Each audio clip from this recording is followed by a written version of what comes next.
Neurociência e a verdade sobre o medo de falar em público em relação ao medo da morte. Direitos autorais. Pesquisa elaborada para estudo pessoal. Professor Roberto de Oliveira. Abril de 2024. Atualizado e revisado em fevereiro de 2026. Em um mundo corporativo onde a comunicação eficaz é a espinha dorsal da liderança e da inovação, por que talentos brilhantes ainda travam diante de uma plateia, enquanto encaram prazos finais e riscos de mercado com relativa serenidade? A resposta pode estar não na falta de coragem, mas na compreensão inadequada de como nosso cérebro processa diferentes tipos de ameaça. Este artigo desvenda, através das lentes da neurociência contemporânea, os mecanismos cerebrais que fazem da apresentação em público um desafio tão visceral e, paradoxalmente, mais imediatamente assustador para muitos do que a ideia abstrata da morte. Esta pesquisa foi desenvolvida a partir de uma extensa revisão teórica e análise crítica. Ela ilumina como a percepção de julgamento social iminente pode desencadear respostas neurofisiológicas primitivas de luta ou fuga, paralisando a performance e comprometendo a entrega de resultados. Para gestores, diretores de RH e líderes corporativos, compreender essa dinâmica não é um exercício acadêmico, mas uma ferramenta estratégica. Transformar esse conhecimento em metodologias aplicadas de treinamento, ensaio estruturado e gestão do estresse pode significar a diferença entre uma equipe que silencia suas melhores ideias e uma organização que as projeta com confiança. Investir na desmistificação e no treinamento científico desta habilidade é, portanto, investir diretamente no capital intelectual, na inovação e na saúde psicossocial do ambiente de trabalho, impactando positivamente desde a apresentação de um projeto interno até a negociação com investidores. Resumo: este artigo investiga, sob uma perspectiva neurocientífica e psicológica, os mecanismos distintivos que regulam o medo de falar em público e o medo da morte, dois fenômenos aparentemente desconexos, mas intimamente relacionados através de sistemas cerebrais de processamento de ameaça. Parte-se da premissa de que, embora a morte represente uma ameaça existencial fundamental, sua percepção como evento distal e indeterminado frequentemente a coloca em um plano secundário da consciência cotidiana. Em contraste, a exposição ao julgamento social imediato, inerente ao ato de falar em público, ativa com maior intensidade e frequência os circuitos neurais associados à resposta de estresse agudo. O objetivo central deste estudo teórico exploratório é analisar comparativamente as bases neurobiológicas e psicológicas desses dois medos, elucidando por que a antecipação de uma performance social pode elicitar reações fisiológicas e emocionais por vezes mais avassaladoras do que a contemplação da mortalidade. A metodologia consistiu em uma revisão integrativa da literatura, abarcando teorias clássicas da psicologia social e ansiedade, e achados contemporâneos das neurociências afetivas e cognitivas, com especial foco na ativação da amígdala, do eixo hipotálamo-hipófise adrenal, HPA, e no papel do córtex pré-frontal. Os resultados da análise indicam que o medo de falar em público constitui uma resposta adaptativa exagerada, onde o cérebro interpreta o risco simbólico de humilhação ou exclusão social como uma ameaça à integridade do self, ativando respostas primitivas de defesa. A conclusão salienta a natureza treinável desta habilidade, propondo que intervenções baseadas em preparação técnica, exposição gradual, desensibilização sistemática e regulação emocional podem modular a atividade dos sistemas de ameaça, permitindo um maior domínio cognitivo sobre a situação. O estudo contribui para uma visão mais fundamentada e menos estigmatizante da ansiedade social de desempenho, com implicações diretas para contextos educacionais, corporativos e clínicos. Palavras-chave: neurociência do medo, ansiedade de desempenho, falar em público, medo da morte, resposta ao estresse, regulação emocional. Introdução. A experiência do medo é um universal humano, um legado evolutivo crucial para a sobrevivência. Contudo, nem todas as ameaças são processadas pelo cérebro com a mesma intensidade ou prioridade. Dois medos amplamente reconhecidos, o da morte, tema central da tanatologia e de reflexões filosóficas milenares, e o de falar em público, frequentemente citado em pesquisas de opinião como um dos maiores temores sociais, apresentam uma dinâmica neuropsicológica intrigante e paradoxal. Enquanto a morte é a certeza biológica final, seu caráter inevitável é psicologicamente amortecido por mecanismos de defesa, como notou Ernest Becker, 1973, em sua obra fundamental The Denial of Death, A Negação da Morte. A mente humana, através de construtos culturais, religiosos e da simples projeção para um futuro distante, consegue afastar a angústia mortal do centro da atenção consciente, e Allen, 2008. Por outro lado, a perspectiva de se expor verbalmente perante uma plateia, seja em uma reunião de trabalho, uma defesa acadêmica ou uma apresentação informal, pode desencadear reações de pânico, sintomas físicos intensos, como taquicardia, sudorese e tremores, e uma paralisia cognitiva que contradiz a aparente inocuidade da situação. Este fenômeno, frequentemente categorizado dentro dos transtornos de ansiedade social, não pode ser reduzido a uma mera timidez. Ele reflete a ativação de sistemas cerebrais arcaicos diante de uma ameaça percebida como iminente e concreta, o risco de avaliação social negativa, de descrédito e de potencial exclusão do grupo. O problema de pesquisa que norteia este artigo reside, portanto, na seguinte questão: por que uma situação socialmente construída, como falar em público, pode mobilizar respostas neurofisiológicas tão intensas, por vezes descritas como mais avassaladoras do que a contemplação de uma ameaça existencial última como a morte? O objetivo geral é realizar uma análise comparativa neurocientífica entre o medo da morte e o medo de falar em público. Como objetivos específicos, buscam-se: 1. Elucidar os mecanismos psicológicos de distanciamento temporal e simbólico associados ao medo da morte. 2. Descrever os circuitos neurais e as respostas fisiológicas ativados pela ameaça social imediata. 3. Analisar como a percepção de julgamento é interpretada como risco à integridade do self. E 4. Discutir estratégias baseadas em evidências para modular essa resposta e desenvolver a habilidade de comunicação em público. A justificativa teórica reside na integração de campos do conhecimento, neurociência afetiva, psicologia social e psicologia evolucionista, para oferecer uma explicação unificada e robusta. A justificativa prática é premente, considerando o impacto negativo que este medo gera na carreira profissional, no desempenho acadêmico e no bem-estar de milhões de indivíduos, representando um custo silencioso para organizações e para a sociedade. Desenvolvimento. A compreensão do medo da morte como uma preocupação existencial difusa, mas frequentemente suprimida, encontra respaldo em teorias psicológicas e neurocientíficas. Terror Management Theory, teoria do manejo do terror, desenvolvida por Solomon, Greenberg e Pizinski, 2015, postula que o ser humano é impulsionado por um conflito entre o instinto de preservação da vida e a consciência da própria mortalidade.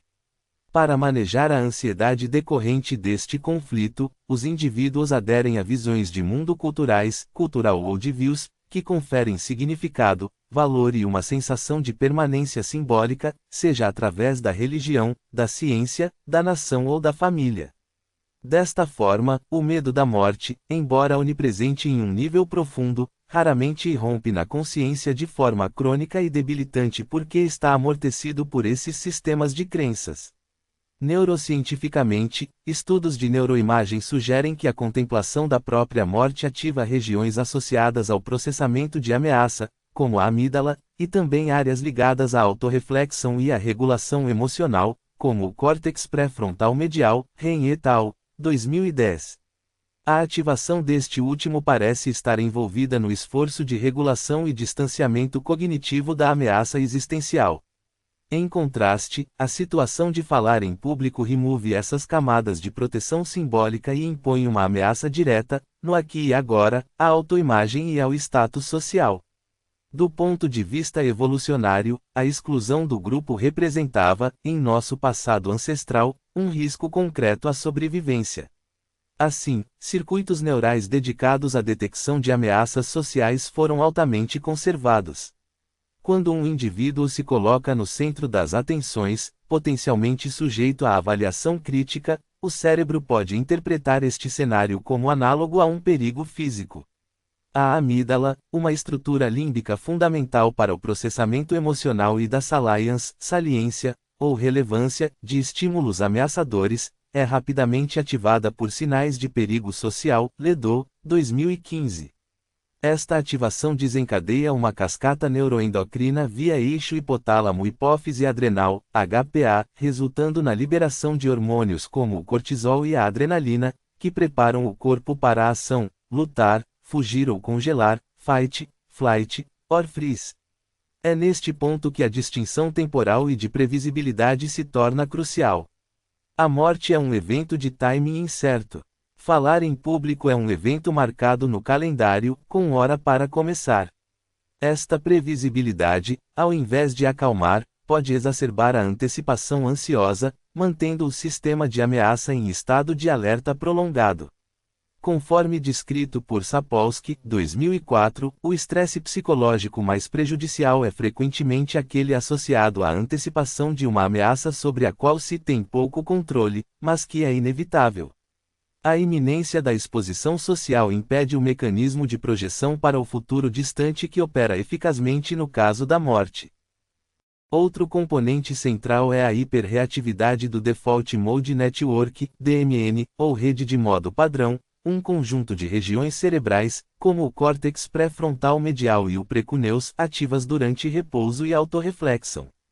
Em situações de ansiedade social, o DMN pode se tornar hiperativo, levando a um foco excessivo nos próprios pensamentos, sensações e na perspectiva que os outros supostamente têm de si, um fenômeno conhecido como self-focused attention, atenção autofocada.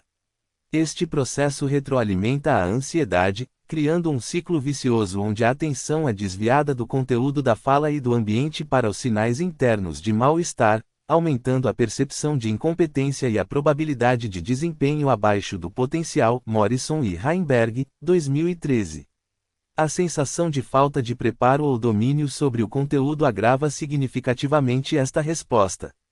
Quando o córtex pré-frontal, responsável pelo planejamento, inibição de respostas inadequadas e pensamento racional, é sequestrado pela ativação límbica intensa, ocorre o que Ledoux, 2015, denomina de hiperconsolidação de memórias de medo e uma dificuldade de acesso a memórias declarativas e ao raciocínio lógico.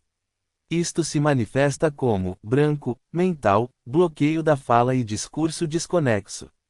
Portanto, o medo de falar em público não é uma falha de caráter, mas uma consequência direta de uma regulação neurocognitiva ineficiente diante de uma ameaça social percebida. A boa notícia, como apontam estudos em neuroplasticidade, é que esses circuitos podem ser remodelados através da experiência e do treino. Técnicas baseadas em terapia cognitivo-comportamental, como a reestruturação cognitiva, para desafiar crenças catastróficas sobre o julgamento alheio, e a exposição sistemática, são eficazes porque promovem a habituação, diminuição da resposta a um estímulo repetido, e fortalecem o controle do córtex pré-frontal sobre a resposta da amígdala. Clark e Beck, 2010. A preparação técnica meticulosa e o ensaio repetido criam scripts neurais mais robustos, reduzindo a incerteza e a carga cognitiva no momento da performance, liberando recursos para a gestão da ansiedade residual. Práticas de mindfulness, atenção plena, também têm demonstrado eficácia ao treinar a capacidade de observar as sensações de ansiedade sem se identificar com elas, reduzindo a ativação da amígdala e modulando a atividade do DMN. Goldin e Gross, 2010. Conclusão. A análise empreendida neste artigo revela que a aparente contradição entre o medo da morte e o medo de falar em público dissolve-se quando examinada através das lentes da neurociência e da psicologia evolucionista. O medo da morte, por sua natureza abstrata, distante e manejável simbolicamente, muitas vezes falha em mobilizar a resposta de estresse agudo com a mesma intensidade e frequência do medo de falar em público.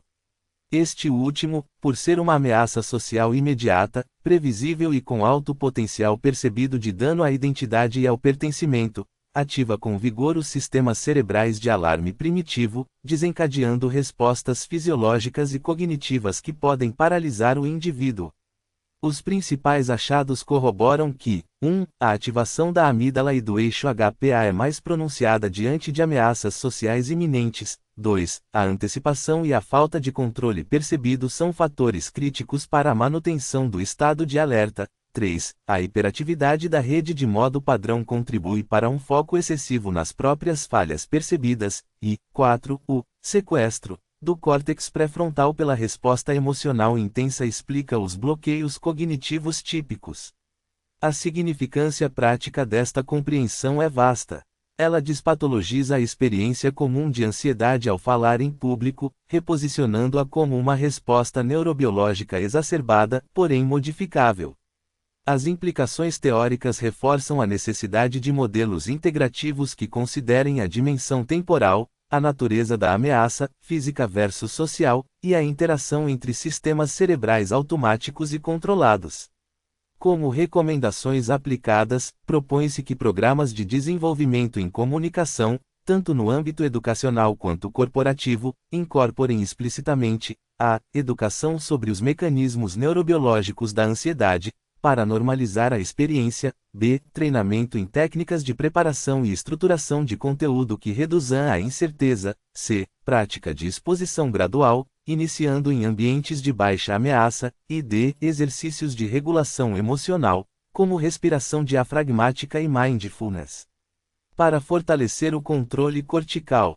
Para pesquisas futuras, sugere-se a realização de estudos longitudinais com neuroimagem para monitorar as mudanças plásticas no cérebro de indivíduos submetidos a diferentes tipos de intervenção, bem como investigações sobre fatores individuais de resiliência que moderam a resposta ao estresse social de desempenho.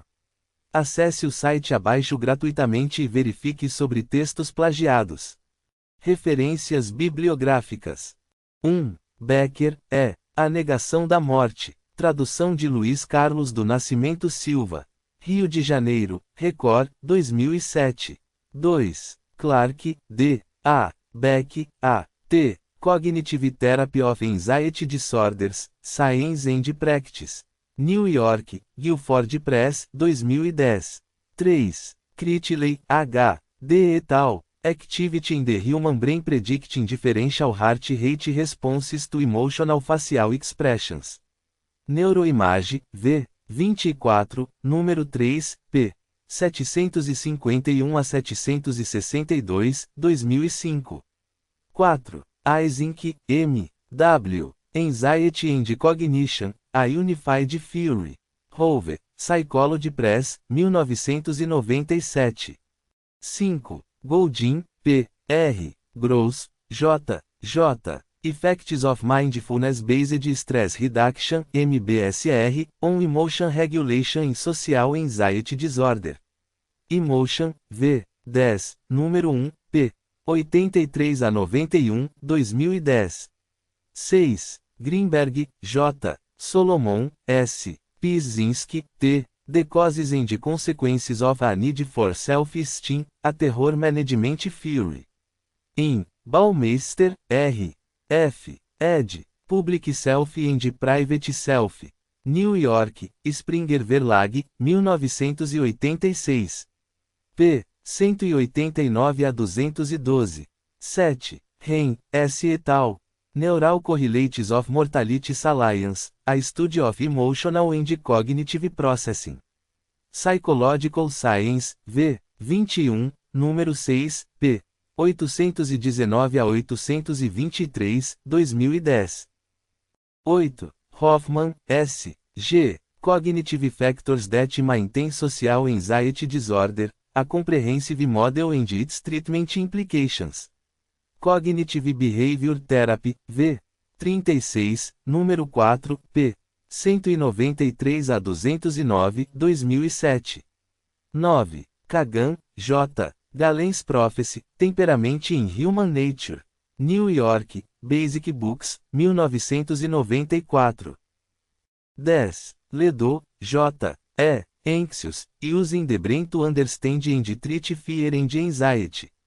New York, Viking, 2015. 11. Ledoux, J. E. O cérebro emocional, os misteriosos alicerces da vida emocional. Tradução de Beatriz de Angeli. Rio de Janeiro, Objetiva, 1998. 12. Lieberman, M. D. Social Cognitive Neuroscience, A Review of Core Processes.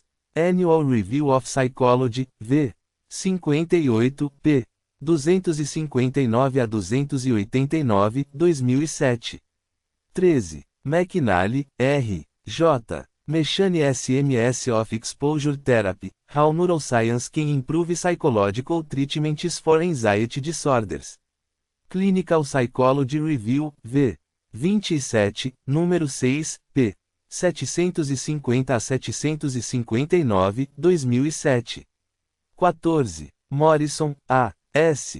Heinberg, R. G. Attentional Control Mediates the Effect of Social Anxiety on Positive Affect. Journal of Anxiety Disorders, v. 27, número 1, p. 56 a 67, 2013. 15. Oman, A. Fear and Anxiety, Overlaps and Dissociations. In. Lewis, M. Aviland Jones, J. M. Feldman Barré, L. ed. Handbook of Emotions. 3rd ed. New York, Guilford Press, 2008. p. 709 a 729. 16. Panksepp, J. Affective Neuroscience, The Foundations of Human and Animal Emotions. New York, Oxford University Press, 1998. 17. Phelps, E. A. Ledoux, J. E. Contributions of the Amygdala to Emotion Processing, From Animal Models to Human Behavior. Neuron, v. 48, número 2, p. 175 a 187, 2005. 18. Pizinski, T. Greenberg, J. Solomon, S. A Dual Process Model of Defense Against Conscious and Unconscious Death-Related Thoughts, An Extension of Terror Management Theory. Psychological Review, v. 106, número 4, p. 835 a 845, 1999. 19. Rousseau, J. A. Core Affect and the Psychological Construction of Emotion. Psychological Review, v. 110, número 1, p. 145 a 172, 2003. 20. Sapolsky, R. M. Por que as zebras não têm úlcera? Tradução de Maria Clara de Geus. Rio de Janeiro, Elsevier, 2004. 21. Schmidt, N. B. et al. Exploring Human Freeze Responses to a Threat Stressor. Journal of Behavior Therapy and Experimental Psychiatry, v. 39, número 3, p. 292 a 304, 2008. 22. Schuokin, J. Adaptation and Well-Being, Social Allostasis. New York, Cambridge University Press, 2011. 23. Solomon, S. Greenberg, J. Pizinski, T. The Worm at the Core, On the Role of Death in Life. New York, Random House, 2015. 24. Steimer, T. The Biology of Fear and Anxiety-Related Behaviors. Dialogues in Clinical Neuroscience, v. 4, número 3, p. 231 a 249, 2002. 25. Sterling, P. Ayer, J. Allostasis, A New Paradigm to Explain Arousal Pathology. In. Fisher, S. Rizan, J. ed. Handbook of Life Stress, Cognition and Health. New York, John Wiley Sons, 1988. p. 629 a 649. 26. Taylor, S. E. et al. Biobehavioral Responses to Stress in Females, Tend and Befriend, Not Fight or Flight. Psychological Review, v. 107, número 3, p. 411 a 429, 2000. 27. Trauer, P. Gilbert, P. New Theoretical Conceptions of Social Anxiety and Social Phobia. Clinical Psychology Review, v. 9, número 1, p. 19 a 35, 1989. 28. E. Alon, I. D. Olhando para o Sol, Como Enfrentar o Medo da Morte. Tradução de Maria Leonor de Almeida Maia. Rio de Janeiro, Ed Ouro, 2008. 29. Varrer, T. D. et al. Brain Mediators of Cardiovascular Responses to Social Threat, Parte I, Reciprocal Dorsal and Ventral Subregions of the Medial Prefrontal Cortex and Heart Rate Reactivity. Neuroimage, v. 47, número 3, p. 821 a 835, 2009. 30. Watson, D. Clark, L. A. Negative Affectivity, The Disposition to Experience Aversive Emotional States. Psychological Bulletin, v. 96, número 3, p. 465 a 490, 1984. 31. Williams, L. M. et al. The Mellow Years, Neural Basis of Improving Emotional Stability Over Age. Journal of Neuroscience, v. 26, número 24, p. 6422-6430, 2006. 32. Zaldi, D. H. The Human Amygdala and the Emotional Evaluation of Sensory Stimuli. Brain Research Reviews, v. 41, número 1, p. 88 a 123, 2003. 33. Bandura, A. Self-Efficacy, The Exercise of Control. New York, Freeman, 1997. 34. Krask, M. G. et al. Maximizing Exposure Therapy, An Inhibitory Learning Approach. Behavior Research and Therapy, v. 58, p. 10 a 23, 2014. 35. Davis, M. Neural Systems Involved in Fear and Anxiety Measured with Fear Potentiated Startle. American Psychologist, v. 61, número 8, p. 741 a 756, 2006. 36. Kinsinger, E. A. Corkin, S. Memory Enhancement for Emotional Words. Are emotional words more vividly remembered than neutral words? Memory Cognition, v. 31, número 8, p. 1169 a 1180, 2003. 37. Lang, P. J. Davis, M. Oman, A. Fear and Anxiety, Animal Models and Human Cognitive Psychophysiology. Journal of Affective Disorders, v. 61, número 3, p.